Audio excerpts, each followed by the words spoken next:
Welcome to the Big Three, everybody. This week is huge. I don't know how else to say this. James May is on the show.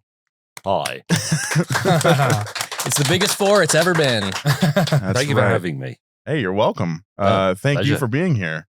This is crazy. I think I can speak for most of us in this room. I know I am here because of watching Top Gear as a kid made me want to pursue this sort of path in entertainment. I think most people watching this can also trace their love of cars back to watching Top Gear maybe on BBC America if you're from the States or the BBC over there. Yeah, a big thank you from everyone in our community for inspiring us. It's our fault, is what you're saying. God. That's right. Well, sorry about that. Apologies. No need. James is here promoting his gin, That's James right. Gin. So we are going to do a little tasting to kick this interview off. Is there anything you can tell us while we're pouring these little tastings? Well, only that I'm here for entirely cynical corporate reasons. I'm plugging my gin, which started as a joke, to be honest. Well, maybe not a joke, but a bit of fun when we were bored. So we thought, well, let's try making a gin because every other bloke and his dog is doing exactly the same sort of thing. So we made one with a local sort of craft distiller near where I live. And he said, well, make 1,000 bottles and, you know, eventually they'll sell because he goes to drinks fairs and what have you. So we made it and we put it online and it sold out in, I think, 2 days. Wow. So we thought, wow, we're on the verge of something massive. So we made some more and here we are. So we've got 3 bottles here. Which one is this? This is the American Ramstud. It is from 2023. It's 40% alcohol. And it is 8 a.m. I just want people to know. That's also a massive measure you've put in there. I mean, 8 a.m. or not, that's a huge amount of gin. I've never been to a gin tasting. You got me. I don't think you're going to another one at this rate. This is everything. These are the notes, or this is everything that went into the Which bit are botanical? you pointing at? The ingredients. Oh, yeah. Okay. Now, Yeah. James, what is gin? Well, interestingly, gin is Wait, this has pickles in it. Yes. What? Holy shit. Well, the story behind it is, I mean, it's called American Ramstud. Its real name is American Mustard. But Well, you mean that stuff I put on my hot dog? well, exactly. No, that's exactly right. Because we wanted to give something back to America for all the help you've given us over the years. And we thought the best way to do this was a gin that celebrated the essence of being American, which we eventually decided was hot dog mustard. Yeah. It's So either we put- war or mustard. Yeah, so we put the mustard in the gin. But then the American, I can't remember what the bureau is of alcohol and something or other, but they're quite pedantic. And they wouldn't let us actually call the gin American mustard because they believe, and you can take this as an insult from your own people, that Americans would actually believe it was mustard and put it on hot dogs. So we had to come up with an anagram, which we arrived, it was Gus, Ramstud. actually, the business brains. He came up with Ramstud because it sounds a bit like a pickup truck. It's Yeah, quite it good. does. Oh, yeah. Yeah. I drive a Ram Charger. Ram. A Ramstud. Yeah. So And Oh, Stud, Nolan's a too. Ramstud. That's right. Hey. No, So it's anyway- quite good. if you sip it gently, you should taste the mustardy high notes and the burger-like finish. That's delicious. Just like a super Dodger dog. Yeah. I can taste the ginger. I can taste the gherkins. That's delicious. It's all right, isn't it? Yeah. Buy more of it, you bastards. Yes. I think I told this story on the show several weeks ago, but the first alcohol I ever had as a young lad at college, the first time, it was gin mixed with cucumber lime Gatorade. Not the best flavor profile. It actually kept me from drinking for maybe another year or so. I was so disgusted, but I have to say, this is very good. This is Thank you. delicious. Yes. Did you make yourself ill drinking gin No, and you know, Gatorade? I wasn't ill. I was just kind of grossed disgusted, and didn't really see what the hype was. But now, Well, that's quite nice that you can still drink gin, because the first thing I ever got drunk on was at a party when I was I was disgracefully young, about 15. And it was bottled martini, you know, the premix Pre-mixed stuff. drink. Yeah. And and I just, I threw up in plant pots and everything. Yeesh. And I can't look at it now. I can't even look at the label. Well, in America, we Let have alone these things drink it. called buzz balls Yeah. that are pre-mixed cocktails. And there's one that looks like, it's basically like chocolate milk and vodka. And it comes in a gigantic, like basketball sized ball, clear Right. ball. And it's Yes. always room temperature. How much vodka is in it? It's up there. It's probably like It's like 20%, 18%. 30 to 40, I think. For Are you buzz, supposed to drink? maybe. That it's no, Maybe. because that's like what vodka is Mm. on its own. I think this is like malt liquor, but Mm. it's disgusting. Are you supposed to drink one of those by yourself? I mean, I have. Well, you. I mean, hopefully you have some homies drinking them with you too. But yeah, you I don't pass the know, yeah. buzzball. Drinking buzzballs by yourself. Well, I didn't actually mean by yourself like a sad person. I meant, is it a one portion serving, a thing the size of a basketball? I think you would die if you Because actually that's drank bigger the whole than your thing. head, which is Big- against the rules. That's the rule. You Yeah, you drink shouldn't anything eat or bigger? drink anything bigger than your own head. Yeah, well, which luckily, rules most of your burgers out. luckily these bottles No, these are bottles are perfectly smaller than a head. Yeah. yeah. Yeah, exactly. You can drink a whole bottle of that. Great. All right, so you are in California right now. What are your thoughts? How's the car scene down here compared to the UK? Well, I only got here last night. I've been to California quite a bit in the past and done some quite interesting driving around California starting in the early 90s. I've got a mate who lives in the Bay Area of San Francisco. I was a very early fan of Rent-A-Wreck in the Oh, days when they actually rented wrecks. Yeah. You know, so I had a 1978 Buick. What was the mid-size one called? It was always in a sort of bronzy brown Regal? gold. Yeah, Buick Regal. Yeah. That was fantastic. And it was something like $15 a day, and it was shit, but it was great. When I first moved to LA in 2009, I rented a 99 Taurus for $15 a day, and it broke down on me multiple times on the highway. So Rent-A-Wreck, you're great. I've never Yeah, heard of this mine before. never broke down. I rented the same car. So, in fact, I came back a year or 2 years later, and I went down to the Rent-A-Wreck, and I said, "Have you still got that Buick?" And he said, "Oh yes, yes we have." And it had been stolen at some point, and the police had found it and traced its owners back to Rent-A-Wreck, and they said, "We found your car, but I'm really sorry, it's been absolutely destroyed." Oh, and they went to no. pick it up, and they said, "No, that's exactly what it's supposed to be like." So yeah, it was great. So yeah, the car scene in California, you got lots of space. Your roads are nice and big and wide, so your cars have grown in proportion to them, and they're also big and wide. And it's very different from living in London, where, to be honest, if you've got any sense, you don't drive. Yeah. You ride bicycles or go on tube trains, subways in your language. I have to talk about this backpack real quick. Can Yeah. you address why it's so tiny? And is this everything that you brought? In the No, UK? it's not everything, but I've got a bag that's it's a sort of canvas, sort of quasi-military shoulder bag that I've been using for nearly 20 years. So it went on all the Top Gear trips, all the Grand Tour trips, every holiday I've been on, and it's getting a bit threadbare, and it's due for retirement. So in anticipation of that, I went online, and these Matt, hold it up. It's like a joke backpack. So this is a Fjällräven from Sweden, I Yeah. believe. Very fashionable if you're a 12-year-old girl in England. And I knew they were quite cool. And I thought, well, I'll have one of those. And I went Yeah. online, and the sizes of these things are expressed in liters. Now, Yeah. I'm not a very good judge of the Unless size you're of a a bag. backpacker. Yeah, by liters. And I saw that, and I obviously clicked what I thought would be an acceptable backpack. And this turned up in an envelope, really, through the door. And I opened it, and I thought, oh. See, the other thing was it was really expensive. So Yeah. I thought That's- at that price, it must be pretty big. That was my next question. You click on it, it's probably like a $70, $80 backpack, Yeah. thinking it's going to be a normal size backpack, and then it shows up and it's a dog backpack. Yeah. It's for it is for children, but because I'm British and I don't like to complain and I don't like waste and I like to make do, I thought, well, I'm going to stick with it. Yeah. And so here it is. And it's just big enough. My iPad is in the bag there. Nice. I've just take an iPad in its padded compartment at the back. And I don't really need much else. Some sunglasses, bottle of gin or two. They all fit in here. So I'm going along with it. Yeah. And I know it's ridiculous.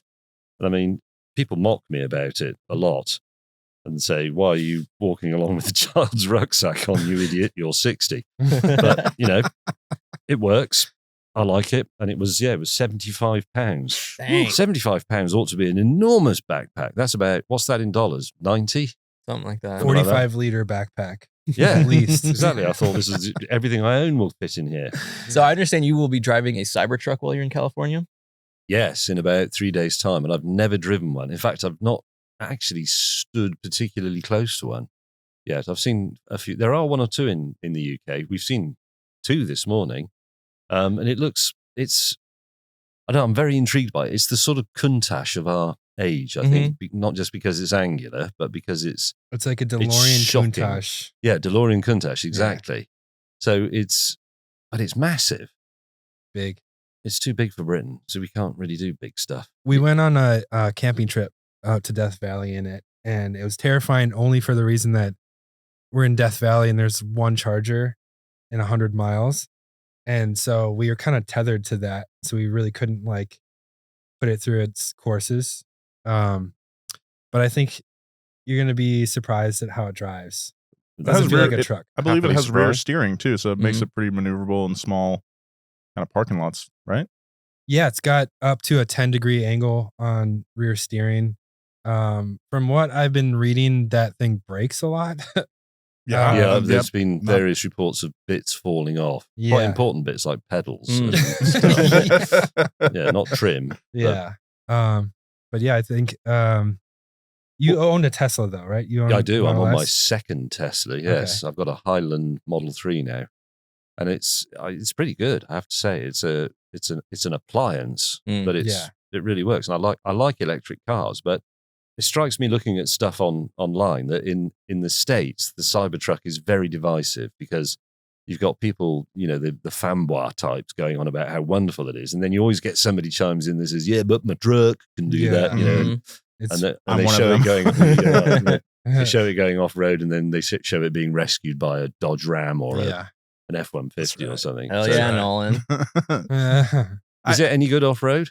They told us not to deflate the tires at all, and they were at 55 PSI. Yeah, that's super high. And usually so you can't get any traction even if you try. Usually you want to be around 15 or even lower if you have beadlock wheels on it. We had beadlocks on ours, so we could have probably deflated a little bit and been fine, but the stock Foundation series doesn't come with beadlocks, so I'd be worried that, Now, you see, it's interesting because when I got my Model 3, my new Model 3, I hadn't driven it yet. I'd driven the old one, but I drove away in the new one, and I thought it's nice, but it's a bit lumpy. It felt a bit hard, and eventually I checked the tire pressures, and they were at about 55.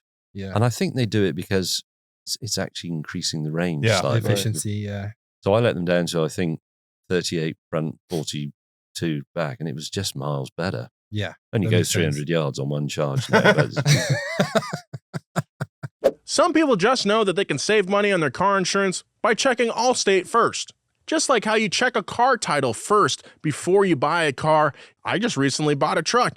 I had to make sure that it was legal to drive in my state. Checking first is smart. So check AllState first and see how much you could save on car insurance. You're in good hands with AllState. Potential savings vary, including based on how you buy. Terms apply. AllState Fire and Casualty Insurance Company and Affiliates, Northbrook, Illinois. I went on vacation in Europe last year. I went to France and Spain, and I'm just on the subject of like car sizes, right? And was first of all blown away by how small everything was. But then I started noticing, particularly in France, a lot of larger American style crossover SUVs started getting very popular over there. And thinking to myself, even as I was driving one that I'd rented, like, this is way too big. This has been going on for years, and I've written about it a lot in the past. But we are becoming very fond of essentially American style SUVs. So I'm thinking like Volvo, obviously, and the Bentley Bentayga and the Rolls-Royce Cullinan are really they're American style SUVs, and everybody's doing them. Ferrari's doing them, and Maserati and so on, because everybody wants them. A mate of mine made a very good point. He said the thing about SUVs is, Ferrari never made a hatchback. Rolls-Royce never made a mid-engine supercar, but everybody is making essentially a crossover SUV because the whole world wants them. And it does make sense here. It's a bit like Harley-Davidsons make sense here, but they don't quite work in the UK or the rest of Western Europe. And I think it's because, America is a pioneering country, so you laid the road before you, and they're largely straight and they're nice and wide, and they're arranged intelligently. Whereas our roads grew out of ancient tracks that pilgrims walked down in the Roman, 12th century, and they're, yeah. and they're small and they're windy, so it does breed a different type of car. So Absolutely. you know, Yeah. America's great at big, long-legged, lazy, big distance cars. Is why you have big, lazy V8s. Europe is great at small cars with fizzy engines that don't use too much fuel because it's expensive, and that will go around corners nicely because our life is full of them. So I don't know. I can't imagine having a Cybertruck in London. It's too big. It's almost too aggressive, and it's too difficult to park. In the countryside in England, the roads are all too narrow, and you drive along in anything that's wide, and you spend half your life bracing yourself for something coming the other way because it's going to ruin your day. Yeah, that makes sense. So, you know, in Europe, small cars. I bought a Mini recently, a proper, you know, old. Oh, Yeah. cool.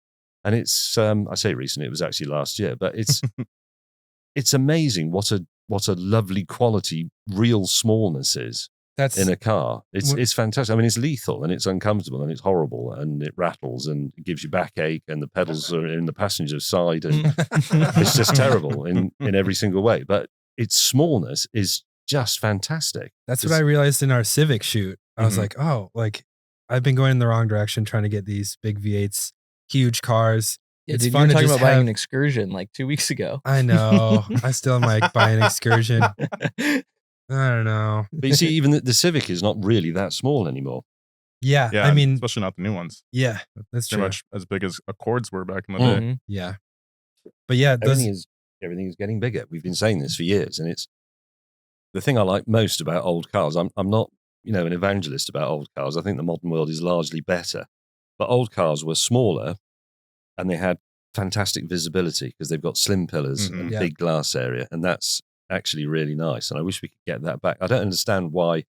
I know, you know, crash testing has a lot to do with it, but given modern materials and modern engineering analysis of the strength of things and the cross section of members and so on, they ought to be able to make a very strong large car with very thin pillars. that's a good point. But they're not. They're absolutely massive, and occasionally they're big enough to blot out an approaching truck. I did this at a junction the other day. I Yeah. thought, right, it's clear.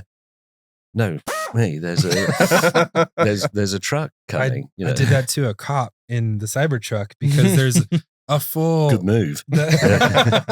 I just didn't see the cop because the A pillars on the Cybertruck are gigantic, Mm. monolithic structural They're very things. thick, yeah. It's crazy. That's right. You look at it and it looks like there's a lot of surface area on the windows, but the pillars are placed in the worst It's places. I really think bad once placement. if they can, make carbon fiber, just off the top of my head, cheaper to manufacture and easier to implement into like on an assembly line like Hondas or Toyotas or something, we're going to start seeing, I think, thinner pillars. That just makes sense. Yeah, right. It does make sense, and I hope you're right. And also, I wonder what happened to the idea.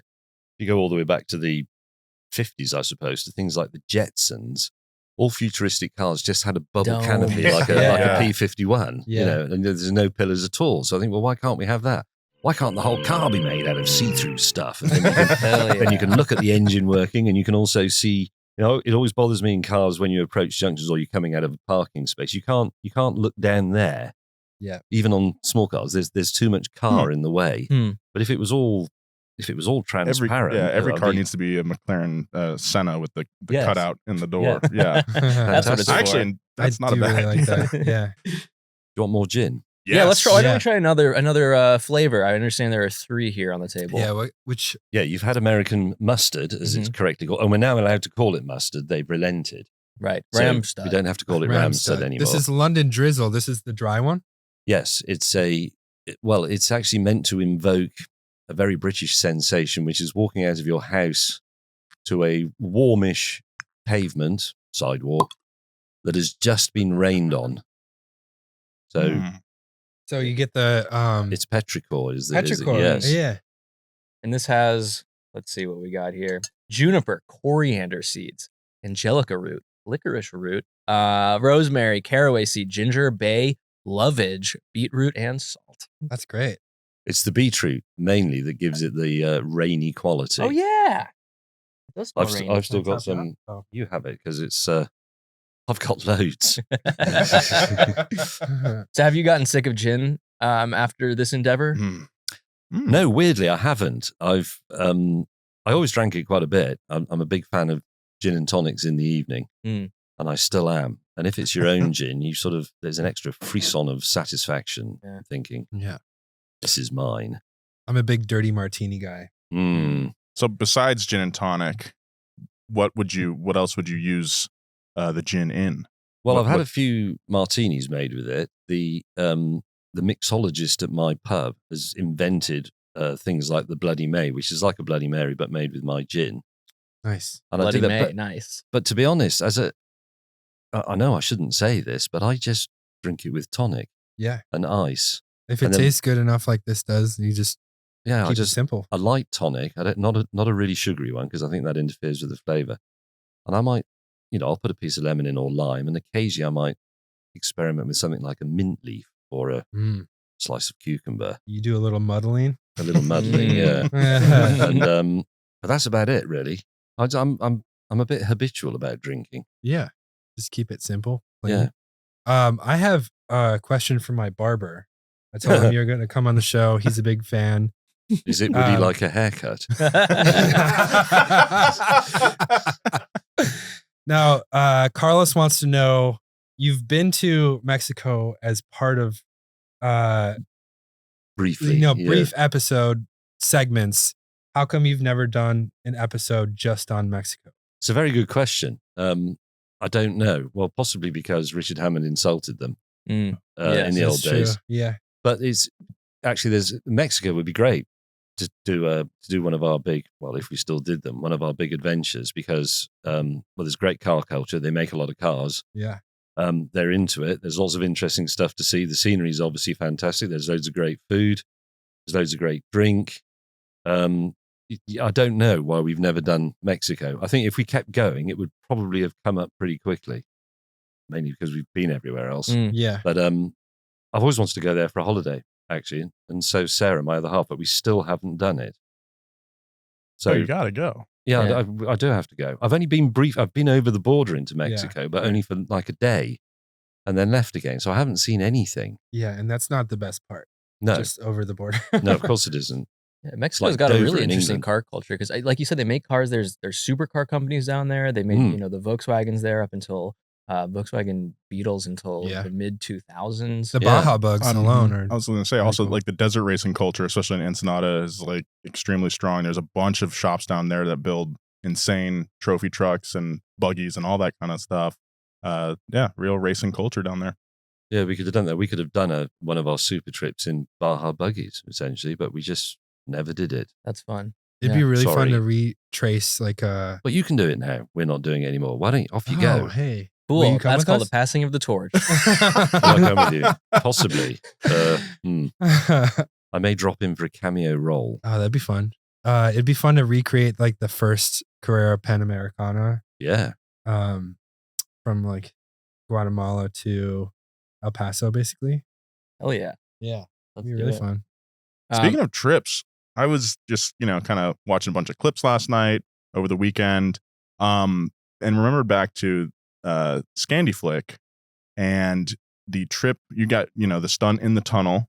That was when you hit the wall. That was In the probably, shocking. That was maybe the first time I've in a long time in watching your shows and actually like had an audible like scream reaction when that happened.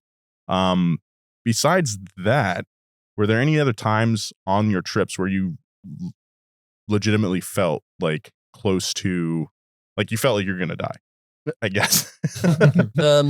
No, but there was the potential, I suppose. I mean, being pursued by angry Argentinians, I suppose there was some risk.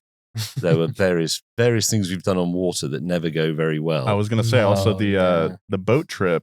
Actually, the last bit crossing the South China Sea and that hideous old wooden thing I had when everybody else abandoned me, and I was just in the middle of the ocean on my own, and I thought, well, thanks guys, that's the end of that. They're just going to find my previous man bag floating around in the sea.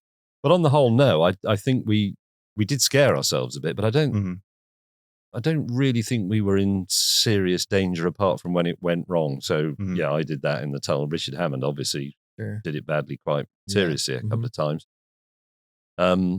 And the Evo crash, I mean, it was stupid. I was trying to win, which is very out of character because I normally don't care. And we turned the airbags off in the car because they've got the cameras where you'll know this, when they're mounted on the screen, if you have the airbag on and it goes off, you just, it saves you from, the airbag saves you, but also throws massive cameras straight in your face at the same time. So that's not something I've thought about. Yeah, we've never. Oh, no. It's potentially very, depending on where you've got stuff mounted. Oh, wow. So they didn't go off. And I had, in those last sort of few seconds when I thought, I've really balls this up and I'm going to hit the wall, I better hit it sideways because someone once had told me that. So I had enough foresight to sort of turn a bit and pull the handbrake. But then I thought, I know the crew are close by. And I've said for a long time, my remaining ambition in cars is to get to the end of my life without running over anybody. Yeah. So if I'd run over our main cameraman, it would have been a bit awkward, because I'd have had to retract all that and said, sorry, I was wrong. As it happens, I've run over and completely flattened the bloke who's been filming me for the last 18 years. But anyway, I managed to miss them all. And it wasn't that bad. I mean, it was a bit of a shock and I broke a couple of ribs and stuff, but I was back in action the next day. Very brutal. Yeah. It was stupid. And for some reason, we didn't put crash helmets on. And we normally do for that sort of thing. And I don't know, we just forgot or nobody said anything, or maybe we thought we weren't going to drive into the wall because that's stupid. But anyway, I felt bad about smashing up that Evo because I did really, that's really what you feel like bad about? it. Yeah. It was a really nice one. And I mean, I'm old enough to have driven those when they were new. And, I went on the launch of one of them in the south of France. And and they're sort of brutal and a bit yobby, but they just work really well. Yeah. And they feel really good, and they're very Japanese, in their character, and I loved it, and so I smashed it up.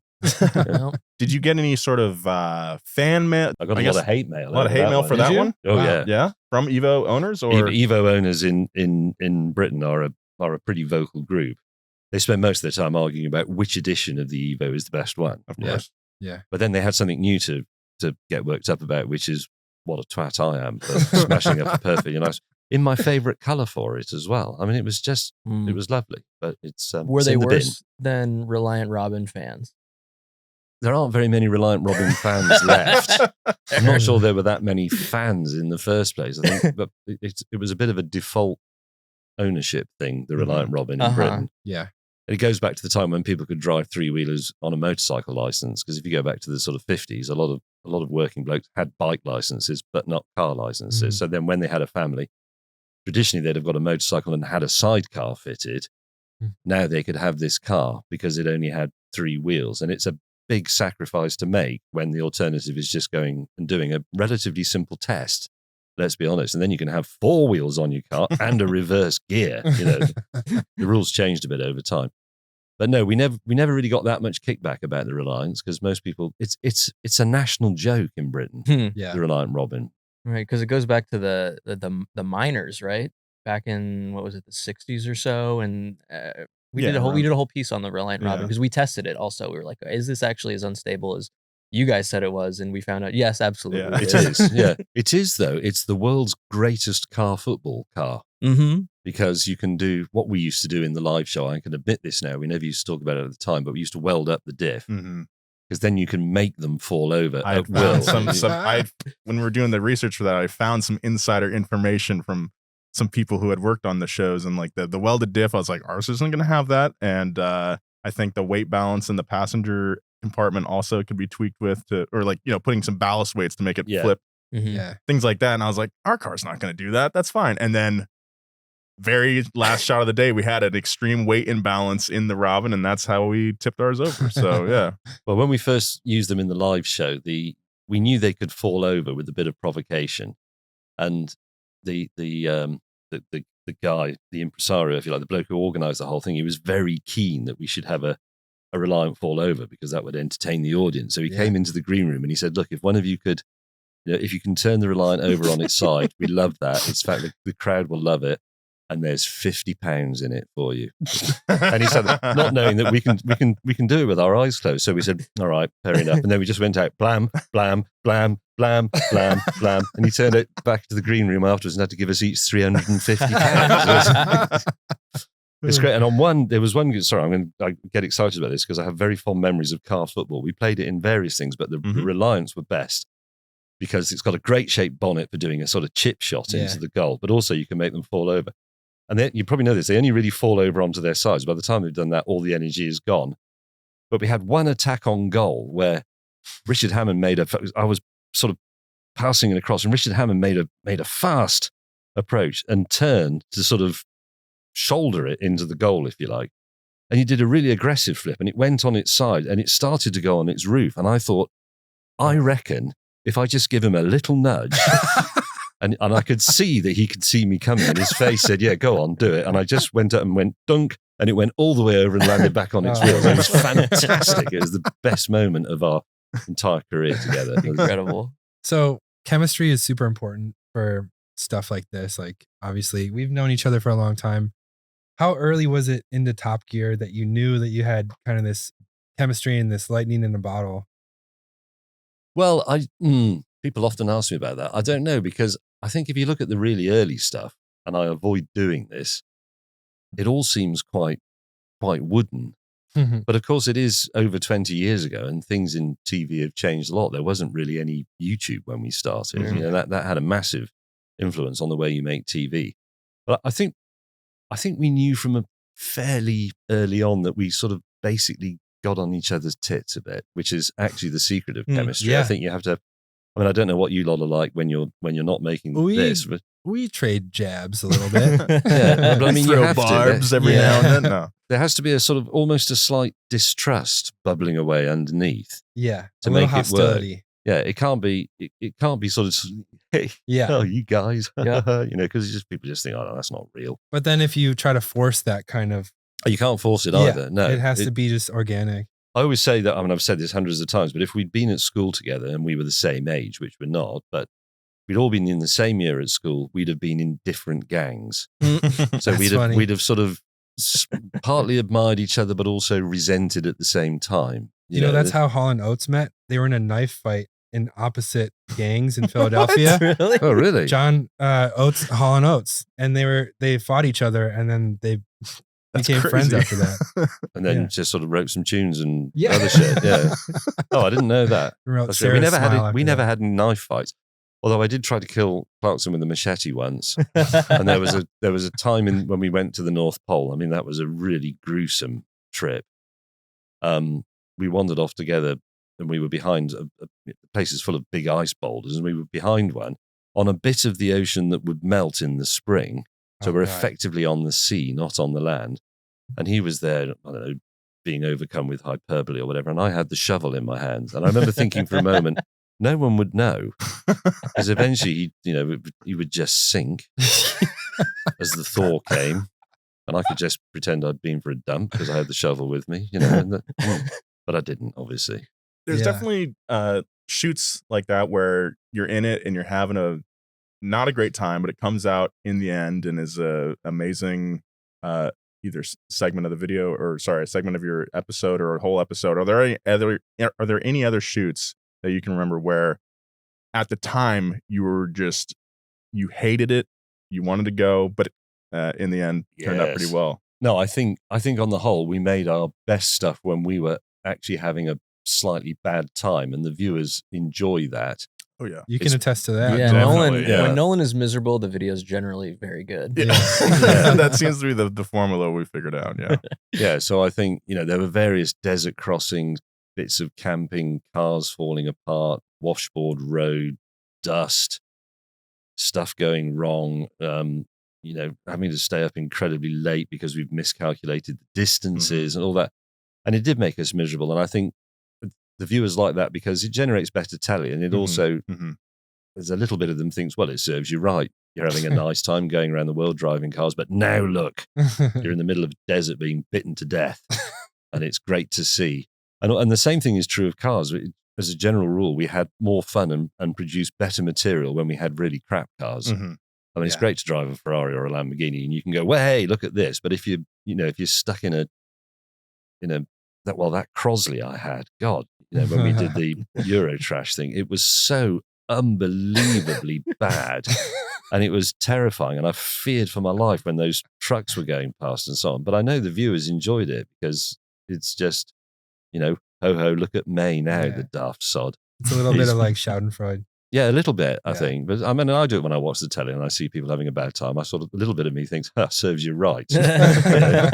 Being pompous. Exactly. You mentioned YouTube affecting the way that you're doing television these days. I'm curious in terms of creators now on YouTube, if there's anybody that's really capturing your eye, or if there's any creators. Apart from you lot, obviously. Yeah. Oh, well, thank you. Thank you.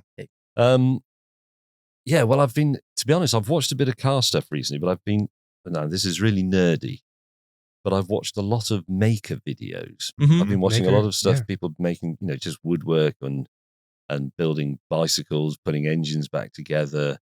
You watch Colin Furs? Yes. And I watch Blondie Hacks a lot and people like that. And there was, what was I watching? I was watching something the other day. Somebody was making a model of, I think it was a B-17 actually, in 1/48 scale. I remember that was, and it was about an hour and 20 minutes long, this video. And he's, every little bit that he painted and every bit of weathering and detailing, and he's got his airbrush out.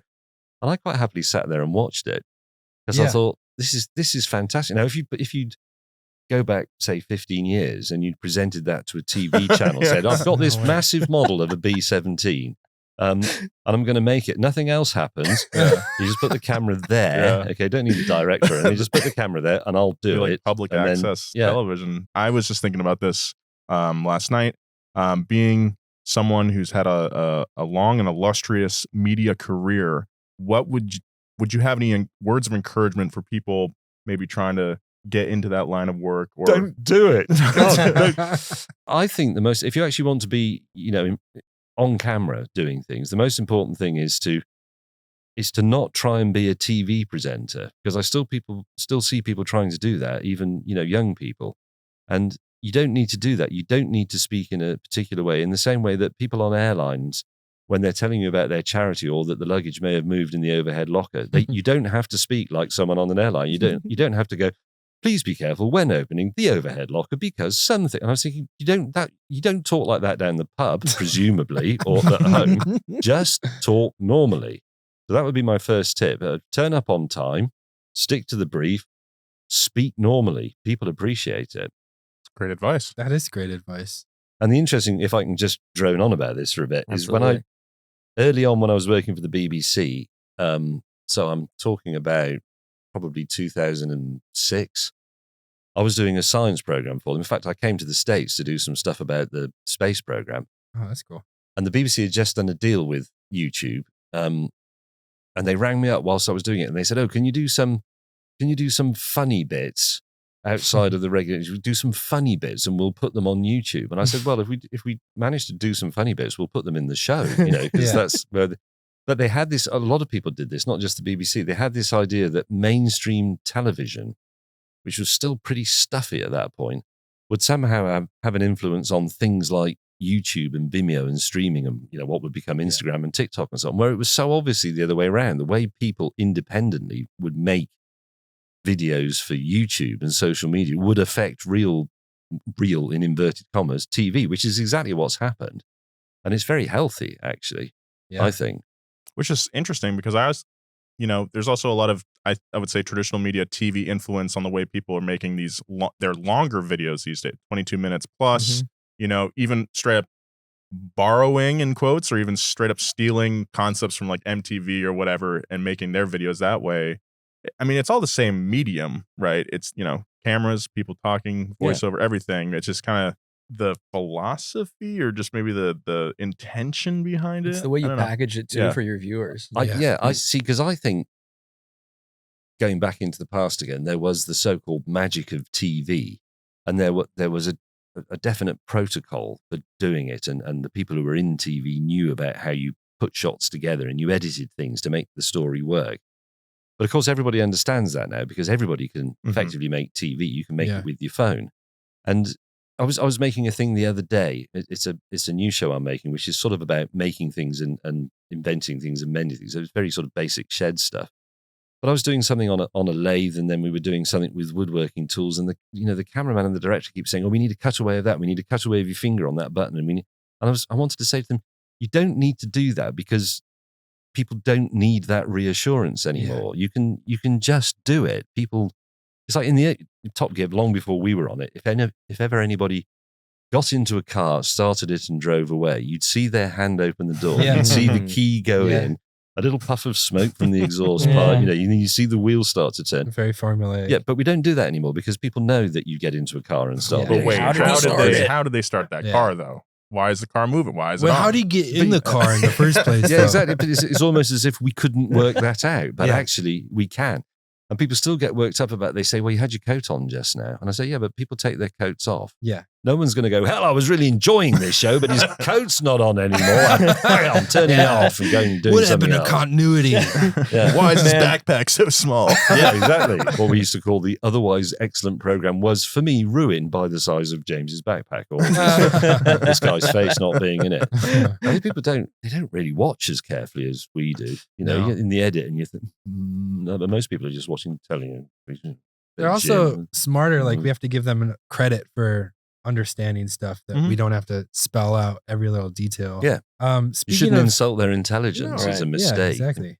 Speaking of YouTube, where do you see automotive media in like 5 to 10 years? Oh God. I think some pretty remarkable things are going to happen to the car itself in the next 5 to 10 years. Yeah. And we've had this debate as we draw to a close as an entity, the Top Gear Grand Tour thing. And in Britain, there isn't at the moment a mainstream car show anymore. So Top Gear's been canned. We've sort of retired. People are watching it on YouTube and so on. And a lot of people, I've had this debate with Clarkson many times. He says, "Oh, well, cars are boring now because they're all going to be electric and they're just like appliances." Now, people were saying that in car magazines when I was reading them in the 70s as a teenager. Mm. And it's never true. I think actually what's happening, and I don't know the answer to this, but there are massive changes happening in the world of cars that ought to stimulate a new way of doing it and a new breed of people who will, learn to talk about cars in a different way. Yeah. And when I speak to people in their 20s about cars, admittedly, a lot of them aren't as interested in them as we were when we were in our 20s. I know I'm a lot older than you guys, obviously. But when they do talk about them, they have different priorities from the ones I had. And they often talk about things like, they talk more about design than we used to. And they talk about, connectivity and versatility. The car is big. I think in the modern car, for a lot of young people, being a car is only one of many things it does. Yeah. It's also an iPad. Yep. Effectively, It's also a meeting place. A locker. A locker. It's all these Somewhere things. to sleep. Somewhere to sleep, definitely. If you're going to festivals and so on, or to your mates' parties, it's a very different attitude. When I was 18, which is obviously back in the world of black and white now, the car was pure liberation. It was basically what you wanted whilst you'd been riding around on your bicycle. You wanted the car because it powered itself. You didn't have to pedal it anymore. You could go much further. You could go and see your mates. But that's sort of all it was. It couldn't do any of these other things that cars do now. So there will be another generation of people who make, big car content. And there must be a new way of doing it. And I've had this discussion with people at Amazon, people at the BBC. I say you can't just let the idea die. There should be a car show, but you've got to have the balls to completely reinvent it. Yeah. But I don't know what it is. I'm possibly too old or too stuck in my ways. But there must be a way. There will be some youths will come up with a new way of doing cars. Yeah. Every new car is expected to do everything really well. Yeah. It's just become this utility knife. And so I think that's kind of blurred the lines between sectors. You still have your like Porsches and hypercars, whatever. You still have your like econo boxes, but everything in the middle is like this CUV that is supposed to be able to off-road and carry your family. 600 and horsepower. go 0 to 60 in 2.5 seconds. And so I think that's what's also making things harder. It is. And I suppose if you go back a bit, there was a sort of duty of care from motoring journalists to tell you about cars with bad features or reliability problems or rust problems, but those have largely disappeared. So there's no need to say to people, out of all these compact cars, as you would call them, these sort of smallish family cars, which one is best? Because they're all going to work. Let's be honest. And, there are no real lemons anymore. So I think you start talking about things like which one you like the most. I mean, even which one smells nicest. I've always been very conscious of how cars smell. Yeah, they are. It's not spreadsheet stuff. And I've never thought that cars are spreadsheets. They're an experience, and you have to sort of absorb the experience and then be able to talk about it. It's no good just talking about 0 to 60 times. It doesn't really mean anything in the real world. It's great for bar bragging, but it's sort of meaningless, and that's more true than ever. So distinguishing between cars has become more difficult, but it might generate slightly more interesting attitude. I don't know. Very interesting. Good point. Because I don't have to worry about this stuff anymore. Should we try this last one? Yes, on that note, we've got one more gin to try. And this one's got a black diamond on it. That's the dangerous one. Asian Parsnip. Yeah, but that's the Navy strength version. Navy strength. Yeah. 57% alcohol. Yeah. Damn. It's inflammable. Parsnip, ginger, caraway seed, kubeb, pepper, licorice, angelica root, coriander. My fiance is from Bend, and there are a ton of juniper trees up there. And I always think when I'm driving past, like, oh, that could be gin. Yeah, we've got a bit of a shortage of juniper trees and bushes in Britain. It's people are having to plant them in hedgerows and things. We should go to Bend. So Asian Parsnip was the original gin. So it's supposed to combine the sort of the dowdy dampness of one of England's favourite vegetables, the parsnip. We like to roast them and we like to make it into soup, but it's quite gentle and it's sort of beige, if we're honest, the parsnip. So the idea was to mix that with the spices of Asia, which we also like because we get very excited about Asian food in Britain. Ooh, and the result was Asian parsnip. And this is the Navy strength version, which is the stronger one for people who... It is stronger. It is stronger, I'll say that. It is. That's good. It's really good. That's my favorite so far, though. Very spicy. It costs more because it's higher proof, but you don't need as much of it. So overall, it's a bargain. That's my sales pitch with the... I'm tasting some cardamom.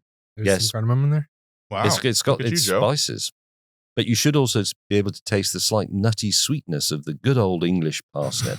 I do. Yeah. There's a slight taste of Christmas about it. A little carrot sweetness. Yeah. Yeah. So, James, where can our viewers and listeners find James Gin? It's available if you log on to jamesgin.com, order online for almost immediate delivery. It's really good. It is great. This is a great... I'm going to start making gin and tonics all the time, I think. I'm into this. Yeah. I'll tell you what, you can keep those 3 bottles. Yes. Oh, thanks. Right. I think. Can they keep them, Gus? Have we got enough? Well, you have to put it in your trunk or something. Oh, God, yes. You have those strange rules. You can't just get away with putting it in a brown paper bag and claiming it's something else. We've wrestled with this because selling it in America, we have to put different labels on because you have to have, we have to put warnings on things these days, but you have different warnings. And the gin we're about to launch is vegan, technically. I mean, to be honest, a lot of gins are, but we're making a point of it. Vegan. Yeah. But we can put the official vegan logo on the bottles for Europe, but we're not allowed to do that in the States for some reason, and it has to say vegan friendly. Is that right? Yes, vegan friendly, which I'm not sure why that's different. It's vegan friendly if it's vegan. It's not vegan friendly if it's got sausages in it. Yeah, I was going to say, what part of it would make it not vegan? Like manure for the juniper bushes? But that's just helping the horses. Well, technically, I'd have to investigate, but I think technically you're right. But the things that would make a gin not vegan are, for example, the one that we experimented with had oyster shells in it. But of course, oysters aren't vegan. Some gins, well, not just gins, but spirits and wines, they use fish finings to clarify them. So that's not vegan. I don't think you ever put egg in gin. I'm not aware of that, but that wouldn't be vegan. Cheese gin wouldn't be vegan unless it was vegan cheese, and then it's not cheese. So it's not mustard either. So, I see. Yes, yeah, vegan mustard, vegan coriander. We've got vegan parsnips, but our new gin is avowedly vegan and it's declared as vegan. Nice. So go to jamesgin.com and get yourself a bottle. Yes, please, or several. There are special offers for people who buy in bulk, Oh, which nice. interestingly, the Americans do. That's We very like that. interesting. It is interesting, yes. And it's, you can buy it in cases. And I suggest you do. Well, and on that bombshell. James, thank you so much for being on our Yes. show. Absolute We pleasure. really Thank you appreciate very, it. very much. So I've known about you guys for a long time. And I didn't want to mention the Drive Tribe days, but yes, I first started watching some of your stuff then, and it was greatly appreciated. So it's extremely nice to be here. Wow. And you've got a great bunker. It's much nicer than mine. We appreciate you saying that. Yeah, we thank you really very We're much. super happy to have you on here. It's been great. Thank you. And go to jamesgin.com and get some bottles. I'm fully slizzard at 9:30 in the morning. It's Yeah, delicious. it's like- I thought you lot were much more prurient than this, because we have a rule in Britain: you don't drink before 6 p.m. But you come to California, everybody's on the lash by 9 o'clock. It's great, It's also a Monday. and it's a Monday. Yeah. All right. Cool. See you next time. See you next week.